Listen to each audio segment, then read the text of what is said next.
Hello everybody, Roddy here at the Good Spirits Company, and today I am joined by Sarah Wood from Bruichladdich, who is going to talk to us. We're going to discuss the various whiskies and one or two other things that are made there, and just generally talk Islay and Bruichladdich. But first of all, Sarah, if you want to... I'm going to take these off. I know. It's more just a clarification that these are barbecue gloves and not murder gloves.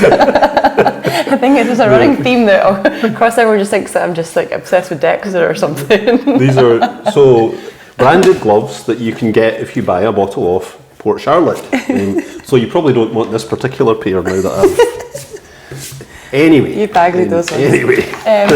So I'm Sarah. I'm a business account manager for Rémy Cointreau. We'll get the elephant out of the room quite quickly. I work for Rémy. Nothing wrong with that at all. I just think because I sell predominantly to whisky shops, so my remit is independent and specialist retailers up and down the country, so from the top of Scotland just down to the bottom of Birmingham. Those are all my accounts I look after, and it's predominantly whisky that I sell. So I think when I do tastings, when I do festivals, it's always with Bruichladdich. So I think everyone always just thinks she works for Bruichladdich directly, and I'm just like, no, I have other things. I sell rum, I sell champagne, I sell all stuff. Because we've listed the champagne once or twice. Yeah, the Telmont champagne. Yes, sir. But today we're here to talk really about the Laddie, because there's a new release in particular that we'll get to in a minute. Yes, but before that,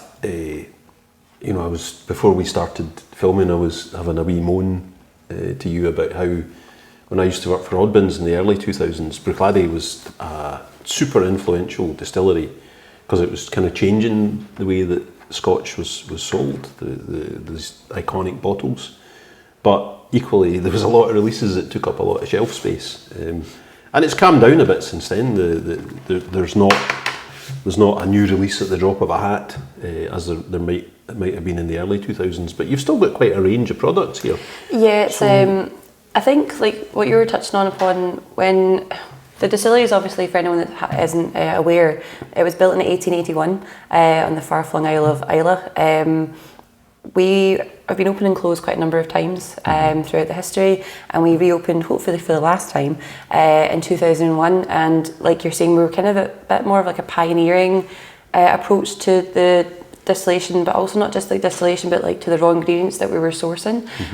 So it was Mark Rainier and Simon Coughlin that came in from a wine trading background, and from their perspective, like they were actually, there's a long story about how most of them didn't actually like whiskey in the first place, but Bruichladdich like stole their hearts. But when they came into the distillery and we're just kind of like looking around, and you get your first truckload of barley come off of the ferry, and the guy's in the truck just about to drop it off, and you're like, so where's all the barley from? Like, tell me about the farmer and the provenance of the soil that it was enriched in.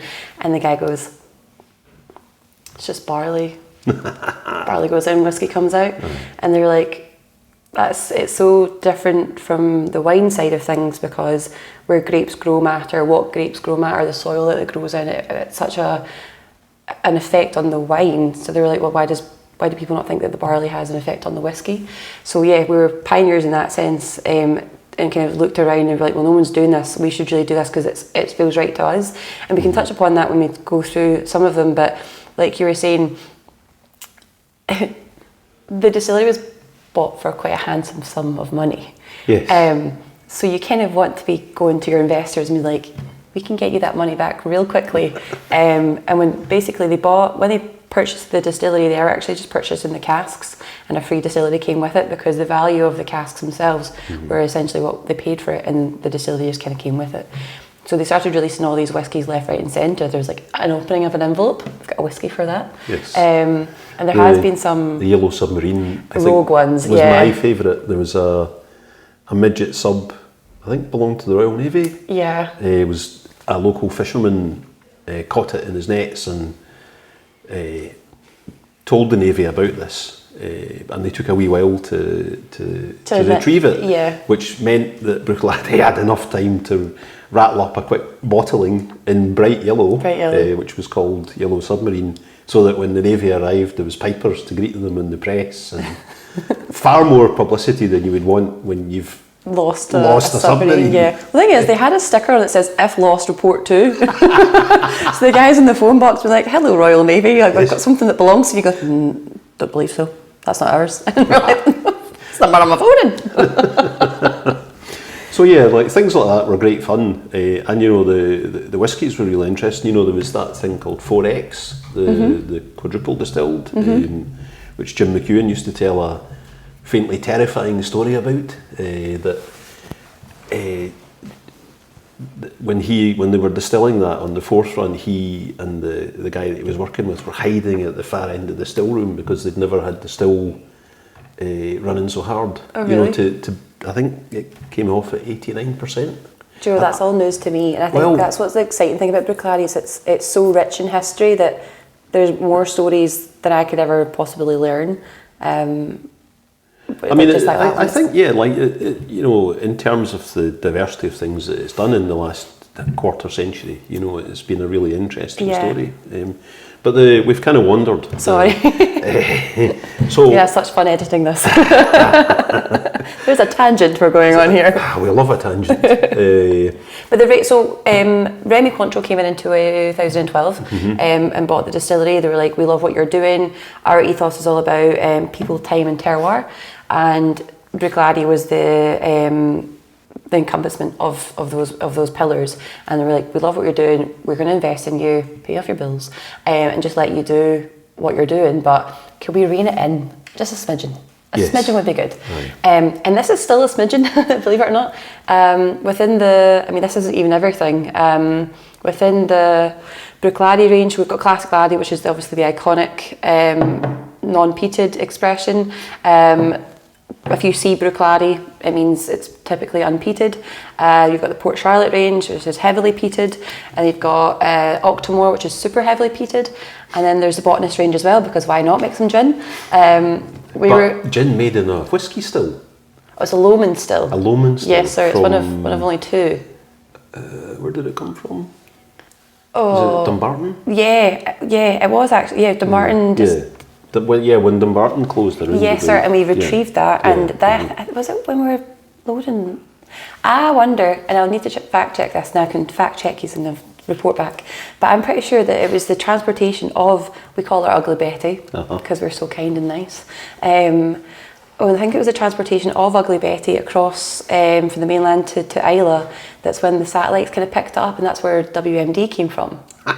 Of Whiskey of Mass Destruction, because they're just like, what are you doing? Whiskey of Mass Destruction. What are you transporting that looks like parts for? And we're like, yeah, we're just making really good spirits. But of course, there's a release for that. Of course, there's a release for that.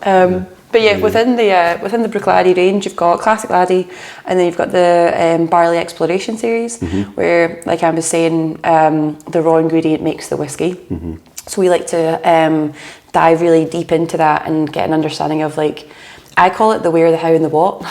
So the where being Islay barley, where the barley is grown, the what being the concentration of what type of barley is grown. That's our bare barley expression.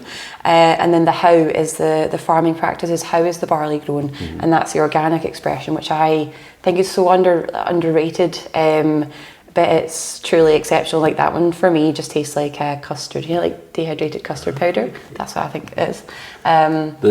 Sorry. You know what dehydrated custard powder tastes like? Yeah, by the spoon? Really? You need to, experiment when you're younger with your food so you get a better palate when you're older. But to be fair, all my taste notes still are very much sort of like sweeties and food. Yeah. That's not like, it's not peaked past 15, I swear. It tastes like Tantastics. Excellent. Drumsticks is one that comes up for me a lot in whiskey. Drumsticks. Oh, okay. Yeah. But is that kind of like the raspberry marshmallow way of it? I don't know what it is. Because I think that's kind of like Cranachan. I always think that drumstick lollies taste like Cranachan. Does that make sense? Like that kind of oaty, raspberry, creamy custardy.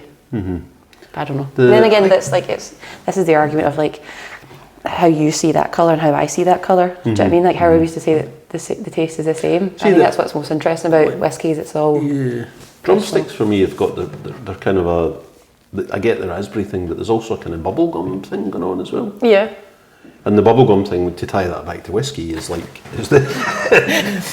are actually talking about spirits here, folks, not just reminiscing about Welcome to our food Scottish podcast. childhood sweeties. Yeah. The bubblegum thing, I think, comes from bourbon barrels.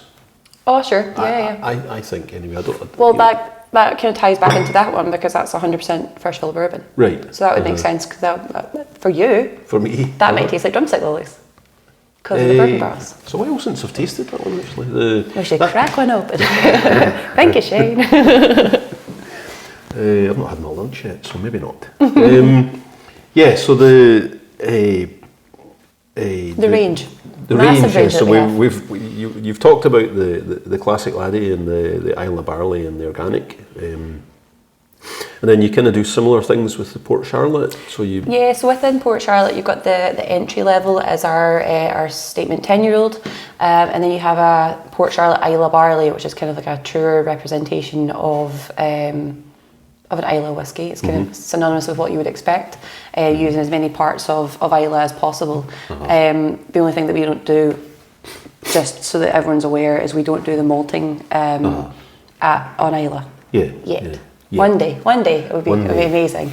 But we have a fantastic relationship with Baird's. And we'll go on to talk about that when we go on to Octomore. But within the range, we've got the Port Charlotte 10, we've got the Port Charlotte Isla Barley, which is a yearly vintage. So it's essentially similar to, they are very similar to single vintage wines in the sense that it's all grapes were grown in 1 year. So all the barley was grown in 1 year.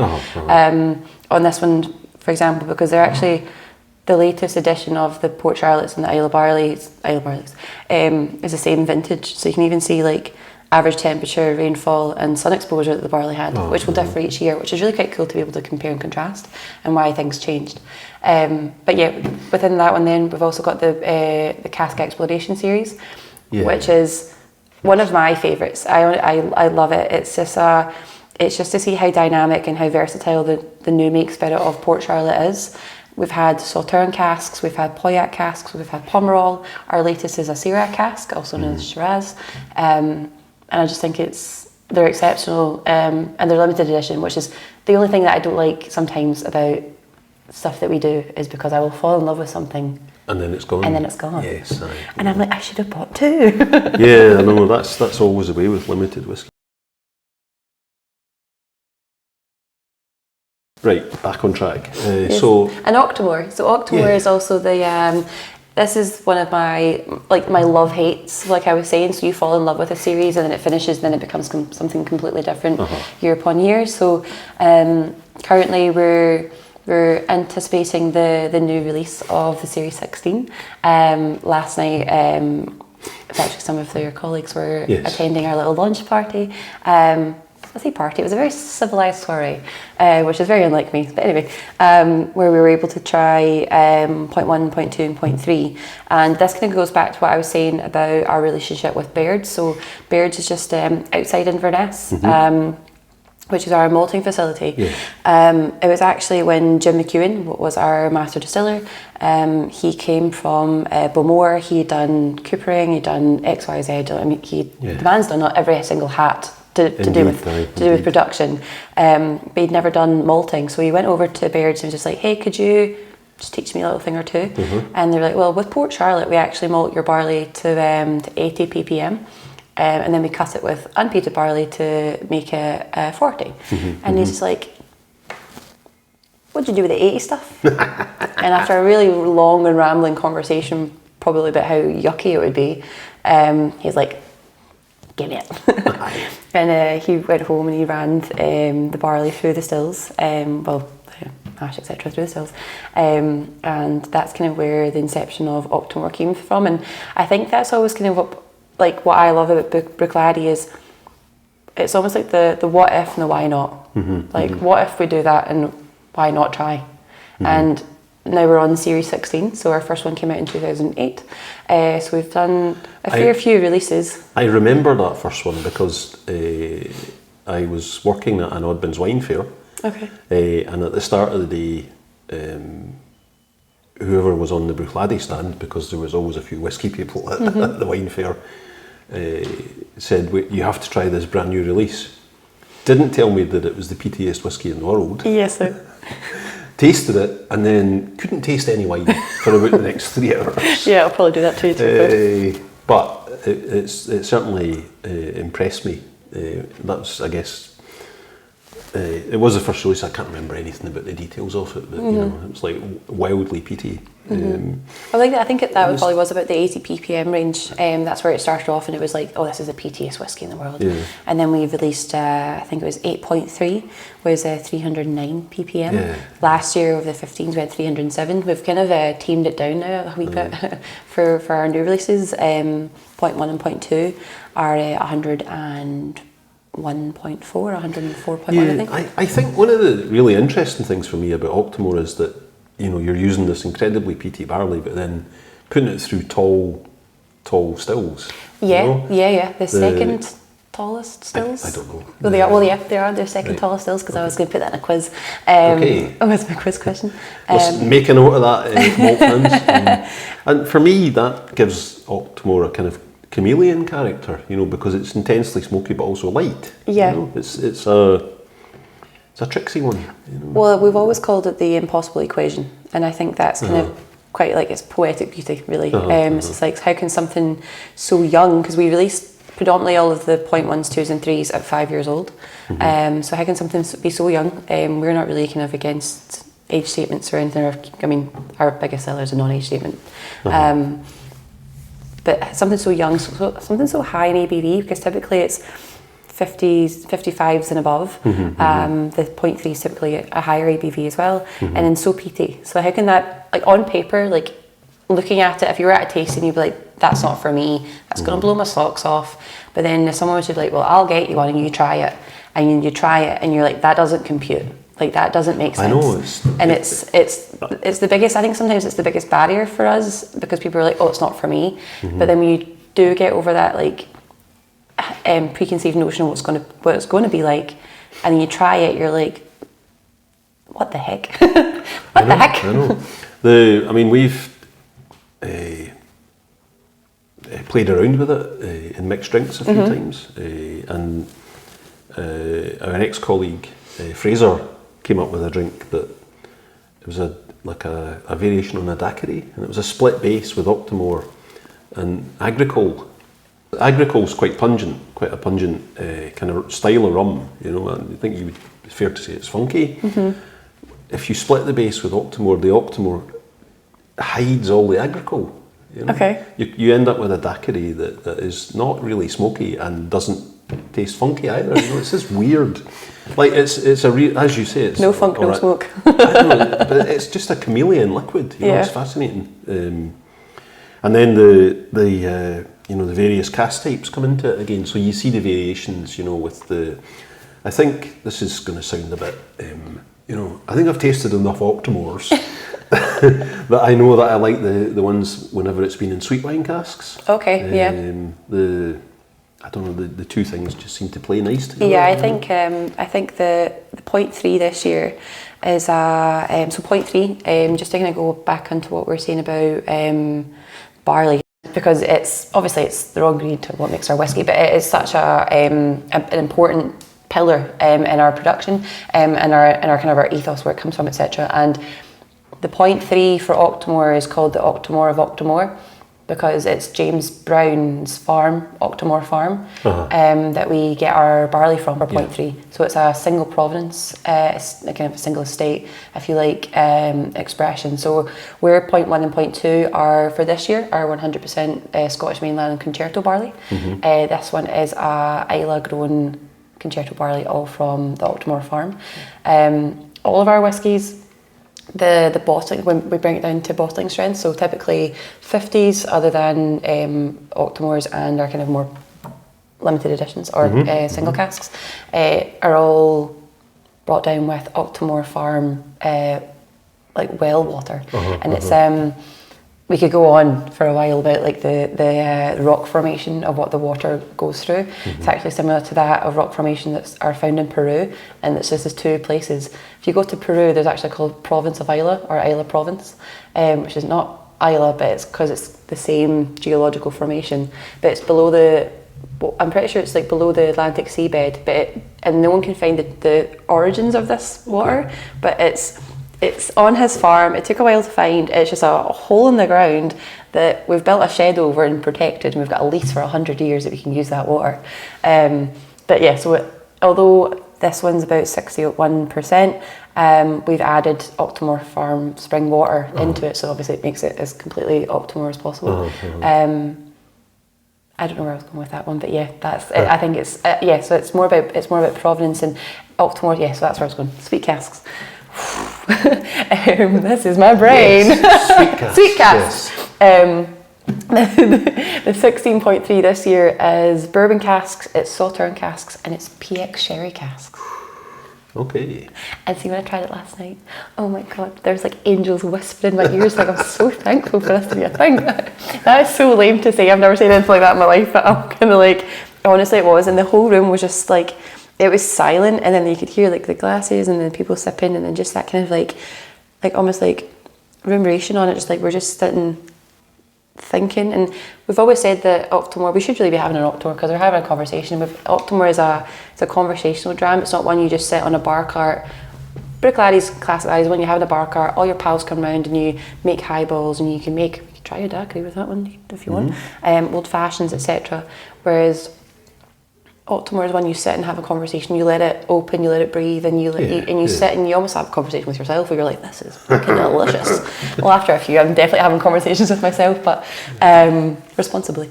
But yeah, the sweet cast from it, and I was actually asking Bill when he was doing the tasting yesterday. Bill Shearer. So Bill Shearer is our whisky ambassador for Rémy. So he looks after Bruichladdich, he looks after Oak Glass, and he looks after Westland, our American single malt that you stock. Someone's shop. And I was wondering, because I actually, for my own knowledge, I've not seen many of the 0.3s done in PX sherry before. And I think it's probably about what was it, 50, so if I can do maths, it's probably 70% of its bourbon cask, and it's lots of 15 Sauterne and PX. Right. So it's not just like a finish in Sauterne in PX. It's like 3 separate maturations that are then vatted together. So a 5-year-old, I would just love to taste what that tastes like, because for us, when we're saying that barley provenance is the base of it, I'd love to see what a 5-year-old Islay grown Octomore barley and a PX sherry cask tastes like. I think you'd need to have a lie down after that. You know, I'm just like, yeah, that's me dead. I'm good. Well, it sounds pretty chewy. You know, like just Octomore and then in a PX. That to me sounds like a lot. I mean, I'd love to try it. Yeah, I would be opposed to trying it. Shall we? Sorry. Pause the camera, travel to Islay, go into the warehouse, find said cask, and then just sample it. You know, let's do that. Yeah, I think that's a great idea. I thought you actually were pausing the camera. I was like, okay. He's like, he's had enough. I wish. Question 2. So we talked about what we were going to talk about before, and I think what you said about barley and the water from Octomore Farm, I think that ties into something else I was interested in asking about, which is the way that Bruichladdich embedded in Islay and in the local community in a way that's more so than some of the other Islay distilleries. Like everything apart from the malting is done on the island. Yeah. So I think when. And I don't want to ever turn the conversation to be like dark and negative, but see when the previous owners of Bruichladdich closed the doors, like even in the early 90s, it was like single income households, right? So you're taking away their jobs. So then there's a few families that are like, okay, well, what are we going to do? Yeah. And it's like panic stations, do you know what I mean? So then when Duncan McGilvery, when we begged him to come back, he was like, if we come back and we do this, it's for the people, and we need to take care of Islay as much as we can. And we made almost like a promise to him that that's what it would be. And so we do all the bottling on the island, we do the aging, so all our casks stay on Islay until said times where they can be bottled and then shipped over to the mainland to then hopefully export. But we're the second highest employer on the island behind the council, but the leading private employer on the island. And then you extend that into the economical influence that we've had on the on like farming. So like obviously we have 20 partner farmers now. And you, like, I was looking at the website the other day, and you're increasing the amount of barley that you source from Islay. Is that right? So we went to Raymond Stewart in 2004. Forgive me if I'm wrong on the exact dates. He was a farmer on Islay, and we said, could you please grow barley for us? And at that point, I don't think barley grown for whiskey production had been done since like World War II. Right. And he was like, you're having a laugh. But no, I think a lot of farmers did say you're having a laugh. Okay. And he was like, no, I'll give it a go. And it was very much like let's explore this and do it together. And we were like, well, we'll pay you a premium, because obviously it's a lot of work for you to do to then get nothing at the end of it. Because if you've watched, I don't know if we're allowed to plug other shows, but Clarkson's Farm can get a hit, because that can be a good little tagline. But if you've seen Clarkson's Farm and you've seen how much it takes for the quality of the grain to be good for the beer, you're doing that on the mainland. Right. You're not doing that on Islay, where it's windy, wet all the time, and there's 30,000 geese that descend on your island and eat all your crops. Do you know what I mean? You're against the you're against the grain. I'm trying to do that. Sorry, I'm so sorry. Trying to do that. But no, so from Raymond Stewart to one partner farmer, we now have on average about 20 partner farmers, and I think the stats were showing it was about 50% of our production now uses Islay grown barley. Obviously not in these, but in all our whiskies, which I think is incredible. And to go on another tangent, the Bruichladdich 18, our first release of this, was although it was a whiskey of first, because it's our first 18-year-olds, for like our juice that we've made when we came back in 2001. The first distillate of Islay barley from 2004, and the first distillate of organic barley in 2005 is in the Bruichladdich 18. So very much a whiskey of firsts, which I think is incredible that we've been able to do it and sustain it that long. To the fact that it's now growing, and the farmers don't have to just farm for us if they don't want to. Rockside Farm, if you'll know who that is a farm that used to grow barley for us, but now obviously grow their own for their own. But it's very much like people want to work with Bruichladdich because they know how much we've put into the island to make it for the people, I think, the people. But it's like a community, and I think like, annoyingly, I've never been to Fish, but I've always told the Bruichladdich day is the best day because it's all the families that go, because there's so many people that either work for Bruichladdich that go, or the farmers go and their families go, and it's just the community day, which is quite nice. Certainly, I was last at Fish in 2023, and not for the whole week. I couldn't do that. Your liver could not do that. But Bruichladdich Day, Rockin' Dow was fantastic. The wild dancing in the courtyard. Yeah, this is me plugging for a ticket for next year. So if anyone would work they'd like me to go, that would be good. I want to go back, but anyway. Yes, I know. Yeah, so I think my sort of my frivolous question to kind of try and wander somewhere towards closure of this rambling conversation. Stop talking, Sarah. No. I mean, I like, we both love whiskey, and the only thing that's better than talking about whiskey is talking about whiskey with a dram in hand. But I've not had my lunch yet, Yeah, no, and I had an Octomore lunch last night. Did I tell you? You mentioned that. Yes, so my final daft question was, why the blue? It's great. It stands out on the shelf, but why that particular blue? So from what I remember, the Pantone colour is 3252C.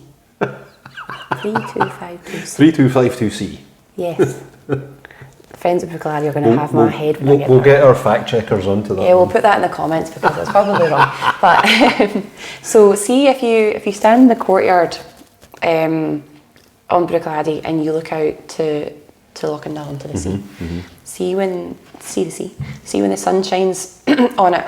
It's just this perfect colour of aqua. Okay, right. And it's so beautiful. And then we've obviously since then painted the gates of Bruichladdich aqua, and you can just see there's actually a beautiful picture I found online a few weeks ago of exactly that. It's the aqua gates. It's actually quite a thundery looking day. So even when it wasn't as like beautifully sunny as what we're experiencing in Scotland summer just now, you still have that beautiful transition of like deep sea to like beautiful aqua, and especially if you're ever privileged enough to be able to fly, you can see that beautifully for a while as you're circling, and it's just it's beautiful. I also think like when we came in, and we were chatting about this earlier, we came in with an idea of like looking around and being like, well, why does everything have to remain the same? Yeah, there's like whiskey is steeped in tradition. Like, don't get me wrong, we're not here to be like that's bad. We just wanted to be different, and I think we were nicknamed the Progressive Hebridean Distillery for a reason, because when you look at this one, you don't think of like big wingback whiskey rooms with just people drinking whiskey out of a clear bottle or a green bottle. It's just forward. It's just a bit more. It's not modern because it's still very much done in a traditional way. Because if you've been to the distillery, it's still a Victorian museum. Do you know what I mean? It's still like it's so steeped in tradition. But and I think that kind of juxtaposition is so beautiful because it's old machinery, like the mash tun, the open top mash tun, one of only 2 or 3 still currently in production. It's from 1881. But this doesn't look like it comes from 1881. I mean, I think that's actually quite cool to be able to do that. Plus, also, it means my job is so much easier. So when I go into a shop, I'm like, excellent, see you later. It does stand out on the shelf. Yeah. So that was quite a whiskey. ramble, you know. Gin. Next. I think we've talked around Bruichladdich, and I think I hope, covered things that are of interest to people. So this is definitely my last question. If you were going to take any one of these whiskies to go and sit on a beach somewhere with a campfire, which one would it be? I know which one I would take. I just want to see if we disagree or not. No, I think so. What I was saying before about having limited editions changing, and you get so sad about things. Do you know what I mean? Okay. So it's not a limited one. I adore Port Charlotte 10. Okay. And she's been my favourite since before I worked for the company, and she's still my favourite now. We did have one called PMC, which was a Pomerol cask, and that would just slightly nip in before, but I've run out. It's gone. Yeah, exactly. So I think Port Charlotte 10 is like, she's such a faithful dram, sessionable. I like her with by herself, but with tonic water as well. So like, if I've got ice in a slice in this little campfire beach scene of mine, then I would love that as well. But I think Port Charlotte kind of gives me that kind of like barbecue campfire vibes anyway, so it just kind of makes that whole vision in my mind beautiful. Excellent. But I don't know, it depends on the weather, it depends on the day. Because I mean, see, for so long, like, even just like Isle of Barley, and I'm a peated girl, so like I was just like, Isle of Barley, but that is such an incredible dram. This is an incredible dram. Was lucky enough to be sitting in the Academy House on Isla at Bruichladdich, drinking a wee few nips of that, with some really lovely customers. And it's just, I think as well, like, it doesn't really matter about the whiskey, it doesn't really matter about the distillery sometimes. Don't say that. But it's who you're with. Do you know what I mean? And you remember that as well. And whiskey's for sharing, isn't it? Yeah, and I think with our distillery, there is something for everyone, and I think that's kind of what is good about that. It's like, if you like that, we've got that for you as well. So we'll just take a few. Don't limit me to one. All right, well... What would you take? Hold on, what would you take? I wanted you to have the last word. Oh, sorry. But I would actually go classic laddie, you know. For some reason, the 2 occasions I've had classic laddie beside the sea, the seaside turns it salty. I would say so. I don't know why, you know. And that's another thing. It's like coming back to what we were saying about, or what I was saying about the Octomore being kind of like a weird kind of changeable chameleon dram, you know. It's as if there's something the same happening with the laddie if you drink it beside the sea. I don't know. Beside the sea. Yeah. Well, it's aged by the sea. Yeah, that's true. I mean, but we all know that there's no salt in Scotch, you know. There's no rabbit hole time. No, right, let's try and wrap this up. Right, Sarah, it's okay. She's through there, I'll go get her. After with the H, let's go. Sorry, Sarah. It's okay, sorry. We're fine. So, Sarah, thank you ever so much for. The ball. Yes, I know. I'm working every day with Sarah. That's fair. Whereas you're only here every other week. Every other day. Every other day. I'm so sorry. Sarah, thank you so much for sitting down and talking about No, thank you for Bruichladdich, having me. It's been great. Very excited to see the new Octomore on the shelves, which will be the day that we post this video. So it will be there for you to. Get your orders in. Please. It will be there for It you. allows me to come back. Just let me finish this video. So at the point where you're watching this video, you will be able to get that new Octomore if you're an Octomore fan, and obviously apart from that, we have the regular range of the classic laddie, the Isla and organic, and the Port Charlottes.